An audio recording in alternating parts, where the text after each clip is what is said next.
Hello students, मैं doctor नीलम, associate professor, Banwari Lal Jindal college Tosham. आज हम 6th सेमेस्टर के लिए ब्रिटिश संविधान की मुख्य विशेषताओं पर चर्चा करेंगे कि जो ब्रिटेन का संविधान है वो एक अद्भुत प्रकार का संविधान है जिसका उदाहरण विश्व के किसी भी दूसरे देश में नहीं मिलता, क्योंकि जो ब्रिटिश संविधान है ये विश्व का प्राचीन संविधान है। 1300-1400 साल पुराना है ये संविधान, और विश्व में शायद ही कोई ऐसा संविधान होगा जिसकी कोई ना कोई राजनीतिक संस्था इस संविधान से प्रभावित ना हुई हो। सभी संविधानों ने ब्रिटेन के संविधान से कुछ ना कुछ लिया अवश्य है, क्योंकि इंग्लैंड में एक और हम देखें तो सीमित राजतंत्र है और दूसरी ओर वहाँ संसदीय शासन प्रणाली है। और ये जो दो परस्पर विरोधी संस्थाओं का मिश्रण इंग्लैंड के संविधान में मिलता है, ये इसलिए क्योंकि इंग्लैंड के लोगों को अपनी राजनीतिक संस्थाओं में दृढ़ विश्वास है और वो उसमें किसी भी तरह का कोई क्रांतिकारी परिवर्तन करना ही नहीं चाहते। रूढ़िवादी हैं इंग्लैंड के लोग, वो इतना ज़्यादा इन संस्थाओं से मनोवैज्ञानिक रूप से जुड़े हुए हैं कि कोई बड़ा परिवर्तन इसमें करने को तैयार नहीं है। तो ऐसे विश्व के अद्भुत सिद्धांत की क्या विशेषताएं हैं, आज हम उन पर चर्चा करेंगे। फर्स्ट है इसमें विकसित संविधान। यदि कोई इतिहासकार ये आविष्कार करना चाहे, जानना चाहे कि संयुक्त राज्य अमेरिका है, फ्रांस है, भारत है, इन देशों के संविधानों की तरह ब्रिटिश संविधान कब बना, किसने बनाया, संवैधानिक संस्था में कितने लोग थे, तो उसके हाथ कुछ नहीं लगने वाला, इतिहासकार के हाथ, क्योंकि ऐसा कुछ है ही नहीं। इसका कारण क्या है कि जो इंग्लैंड का संविधान है, ब्रिटिश संविधान है, किसी संवैधानिक सभा ने इसका निर्माण नहीं किया और ना ही इतिहास की किसी विशेष तिथि पर इस संविधान को लागू किया गया। ब्रिटिश संविधान का समय के साथ साथ धीरे धीरे विकास हुआ है, तो इसलिए एक विकसित संविधान है। प्राचीन काल में जैसे जैसे परिस्थितियों में परिवर्तन आता गया, परिस्थितियों के अनुरूप थोड़ा थोड़ा इसमें परिवर्तन आता गया। जैसे हम एग्जाम्पल के तौर पर कह सकते हैं कि कोई बहुत पुराना मकान है, कोई बहुत पुरानी इमारत है, उसको ढाया नहीं गया, उसमें जब भी कोई रहने आया उसने अपनी इच्छा अनुसार उसमें थोड़े बहुत परिवर्तन कर लिए। किसी ने एक खिड़की बंद करवा दी, किसी ने एक नया गेट लगवा दिया। इस तरीके से ही जो इंग्लैंड की राजनीतिक व्यवस्था है, समय समय पर सम्राटों ने थोड़े बहुत इसमें परिवर्तन किए, थोड़े बहुत जनता की मांग के अनुरूप परिवर्तन किए, लेकिन उसका जो बेसिक स्ट्रक्चर है, जो 1300-1400 साल पुराना, वो आज भी ज्यों का त्यों है। थोड़े थोड़े परिवर्तन समय समय पर इसमें आते रहे हैं, तो धीरे धीरे परिस्थितियों के अनुरूप इसका विकास हुआ है, इसका निर्माण कभी भी नहीं किया गया था। सेकंड है इसमें कुछ भाग लिखित और कुछ अलिखित। अगर हम देखें तो विश्व के किसी भी देश का जो संविधान है पूर्ण रूप से लिखित होने का गर्व कर ही नहीं सकता, क्योंकि जो लिखित संविधानों वाले देश हैं उनमें भी परंपराएं जन्म लेती हैं। यहाँ हम जिन परंपराओं की बात कर रहे हैं, राजनीतिक परंपराओं की, हर देश में राजनीतिक परंपराएं होती हैं, संवैधानिक परंपराएं होती हैं। माने संविधान में वो वर्णित नहीं है, लेकिन उन परंपराओं का मान उसी तरीके से रखा जाता है जिस तरीके से संविधान में वर्णित कानून है। और इंग्लैंड के संविधान की यदि हम बात करते हैं तो इंग्लैंड का संविधान, इसका जो अधिकांश हिस्सा है वो अलिखित परंपराओं के रूप में मिलता है। और इसके अलावा इंग्लैंड के संविधान का जो भाग लिखित रूप में मौजूद है वह भी किसी एक संवैधानिक प्रलेख में नहीं मिलता, अपितु जो अलग अलग ऐतिहासिक पत्र हैं, समय समय पर पास किए गए जो संसद के कानून हैं उनमें मिलता है। और समय समय पर जो सम्राटों द्वारा महान चार्टर जारी किए गए और इसी तरीके से जो ब्रिटिश संसद द्वारा समय समय पर कानून बनाए गए, वो सारे लिखित रूप में उपलब्ध हैं। लेकिन उसके बावजूद जो मूलभूत ढांचा है वहाँ की राजनीतिक व्यवस्था का, वो पूरी तरह से अलिखित है, लेकिन फिर भी सदियों से वो चला आ रहा है। थर्ड है इसमें लचीला संविधान, कि जो इंग्लैंड का संविधान है वो लचीला है, लेकिन इसमें हमें पहले ये जानना होगा कि हम किसी भी संविधान को लचीला या कठोर किस आधार पर कहते हैं। तो जो लचीला संविधान है उसके लिए हम कह सकते हैं कि जिस देश में संसद को या विधान पालिका को, संसद तो एक नाम हो गया, जैसे भारत में विधान पालिका का नाम संसद है, इंग्लैंड में विधान पालिका का नाम संसद है, लेकिन अमेरिका में विधान पालिका का नाम कांग्रेस है। तो जहां विधान पालिका को जो साधारण कानून जिस तरीके से वो पास करती है, उसी तरीके से ही संविधान में परिवर्तन करने की यदि शक्ति है, तो ऐसे संविधान को हम लचीला संविधान कहते हैं। जैसे इंग्लैंड की हम बात करें तो इंग्लैंड में संसद के जो 2 सदन हैं, निम्न सदन है कॉमन सदन और ऊपरी सदन है लॉर्ड सदन। कॉमन सदन और लॉर्ड सदन ने कोई विधेयक पारित कर दिया, और वो जो विधेयक जब सम्राट के हस्ताक्षर हो जाएंगे तो कानून बन जाएगा।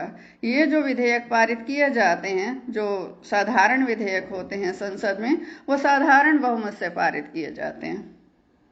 तो ऐसे में इसी विधि से ही, माने जिस विधि से इंग्लैंड की संसद साधारण कानून बनाती है, उसी विधि से ही उसके पास ये अधिकार है कि वो संविधान में संशोधन कर सकती है। माने साधारण कानून और संवैधानिक कानून बनाने की जो प्रक्रिया है, इसमें यदि कोई अंतर नहीं है, दोनों की विधि सेम है, तो हम कहेंगे कि संविधान लचीला है।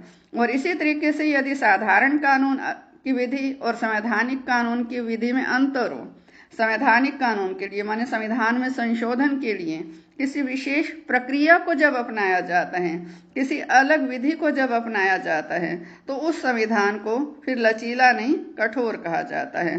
तो इंग्लैंड में साधारण कानून और संवैधानिक कानून में कोई अंतर नहीं है। दोनों ही तरह के जो कानून हैं, संसद साधारण विधि से साधारण बहुमत से पास कर सकती है। तो इसलिए जो इंग्लैंड का संविधान है वो पूरी तरह से लचीला संविधान है। नेक्स्ट है इसमें पैतृक और सीमित राजतंत्र, कि इंग्लैंड में राजतंत्र तो है लेकिन वो सीमित है। तो इसमें पहले हम जानेंगे कि निरंकुश राजतंत्र क्या होता है। जब राजतंत्र का कॉन्सेप्ट आया सदियों पहले समाज में कि राजा का शासन, राजतंत्र का अर्थ राजा का शासन, माने एक व्यक्ति की स्वेच्छाचारी शक्तियों का शासन, वो निरंकुश राजतंत्र था। माने राजा ने जो कह दिया वही कानून, राजा ने जो आदेश दे दिया उसके आगे नो अपील नो दलील, जो राजा के मुंह से निकला वही कानून। राजा ही कानून बनाने वाली संस्था, राजा ही कानूनों को लागू करवाने वाली संस्था, और राजा ही न्याय करने वाली संस्था। ये था निरंकुश राजतंत्र। लेकिन यहाँ हेडिंग क्या है? पैतृक और सीमित राजतंत्र। इंग्लैंड में भी कभी निरंकुश राजतंत्र हुआ करता था, लेकिन वर्तमान में इंग्लैंड में सीमित राजतंत्र है। सीमित राजतंत्र का अर्थ क्या है कि इंग्लैंड में राजा या रानी देश के मुखिया जरूर हैं, परंतु वास्तव में वो शक्तियों का प्रयोग नहीं करते। शक्तियों का प्रयोग किया जाता है वहां लोगों द्वारा, जो निर्वाचित प्रतिनिधि हैं, मंत्री हैं, उनके द्वारा। जैसे जो भी निर्णय सम्राट द्वारा लिया जाएगा, वो निर्णय सम्राट की इच्छा से नहीं, बल्कि प्रधानमंत्री और उसके मंत्रिपरिषद की इच्छा से लिया जाएगा। लेकिन अब कोई भी विधेयक है, दोनों सदनों ने पारित कर दिया, सम्राट के हस्ताक्षर के बिना वो कानून नहीं बन सकता, लेकिन सम्राट को तो वहां हस्ताक्षर करने ही करने हैं। परंपरा है कि सम्राट किसी भी विधेयक पर वीटो पावर का प्रयोग नहीं करेगा, निषेधाधिकार का प्रयोग नहीं करेगा। तो जनप्रतिनिधियों की जो आवाज है वही सम्राट बोलेगा। तो ऐसे में जितनी भी शक्तियां हैं इंग्लैंड में, सम्राट की महिमा मंडित किया गया है सम्राट को, समस्त शक्तियां उसमें निहित है, लेकिन उन समस्त शक्तियों का प्रयोग प्रधानमंत्री और उसका मंत्रिमंडल ही वास्तविक अर्थों में करता है, हमारे ही देश की तरह। तो ऐसे में प्रधानमंत्री और मंत्रियों के परामर्श के अनुसार ही राजा को कार्य करना है, ना कि अपनी इच्छा से। तो इस समय इंग्लैंड में निरंकुश राजतंत्र ना होकर सीमित राजतंत्र है। राजा तो है लेकिन उसकी शक्तियों पर प्रतिबंध लगाए गए हैं, और साथ ही साथ पैतृक राजतंत्र है। पैतृक का अर्थ क्या है कि जो इंग्लैंड का राज सिंहासन है, राजा या महारानी के जो उत्तराधिकारी को पैतृक अधिकार संसद द्वारा दिए गए हैं 1701 के एक्ट के अनुसार, कि इस पद पर जो व्यक्ति आसीन होगा उत्तराधिकार के नियम निश्चित किए गए हैं, और उन नियमों के आधार पर जो भी नेक्स्ट उत्तराधिकारी होगा उसको राज सिंहासन पर आसीन कराया जाएगा।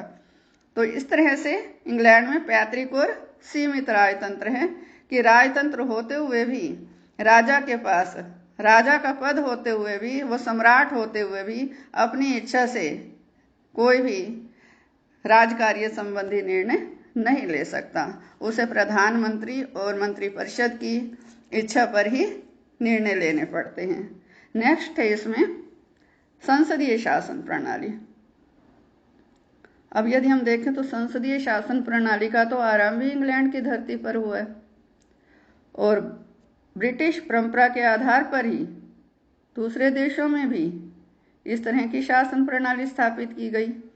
संसदीय शासन प्रणाली के कुछ निश्चित सिद्धांत होते हैं जो कि इंग्लैंड की शासन प्रणाली में मिलते हैं। जैसे इंग्लैंड में सम्राट या इसमें वर्तमान में सम्राज्ञी है, देश का नाम मात्र मुखिया होता है संसदीय शासन प्रणाली में, और शासन की जो समस्त शक्तियां हैं उसका प्रयोग वास्तव में मंत्रिमंडल ही करता है। दूसरे शब्दों में हम इसको ऐसे भी जान सकते हैं कि जहां कहीं भी संसदीय शासन प्रणाली होती है वहां देश में दो मुखिया होते हैं, एक नाम मात्र का, एक वास्तविक, या एक शासन का मुखिया और एक सरकार का मुखिया। तो इंग्लैंड में शासन का मुखिया तो सम्राट है, लेकिन सरकार का मुखिया प्रधानमंत्री है। सैद्धांतिक रूप में चाहे इंग्लैंड का जो राजा है, सम्राट है, शासन के हर क्षेत्र में सर्वशक्तिमान है, परंतु व्यवहार में उसकी ऐसी शक्तियां और प्रभावशाली स्थिति नहीं है। व्यवहार में वो अपनी शक्तियों का प्रयोग अपनी इच्छा से नहीं कर सकता। देश का जो नाम मात्र मुखिया है, अपने माने सम्राट या सम्राज्ञी, अपने सारे कार्य मंत्रिमंडल के परामर्श के अनुसार ही पूरे करता है। और साथ ही साथ इंग्लैंड में जो मंत्रिमंडल है वो कॉमन सदन, संसद का जो निम्न सदन है, उसके प्रति उत्तरदायी है। कॉमन सदन मंत्रिमंडल पर पूरा नियंत्रण रखता है और मंत्रिमंडल के विरुद्ध अविश्वास प्रस्ताव पास करके उसको पद त्यागने के लिए विवश भी कर सकता है। इस संसदीय शासन प्रणाली में यदि निम्न सदन ने मंत्रिमंडल के विरुद्ध अविश्वास का प्रस्ताव पारित कर दिया तो समस्त मंत्रिमंडल को त्याग पत्र देना पड़ता है। साधारण शब्दों में जिसे हम कहते हैं कि सरकार गिर गई। इसके ब्रिटिश संविधान की जो मुख्य विशेषताएं हैं, 5 विशेषताएं आज आपको करवाई गई हैं। बाकी की जो इसकी विशेषताएं हैं उन्हें हम कल डिस्कस करेंगे। धन्यवाद।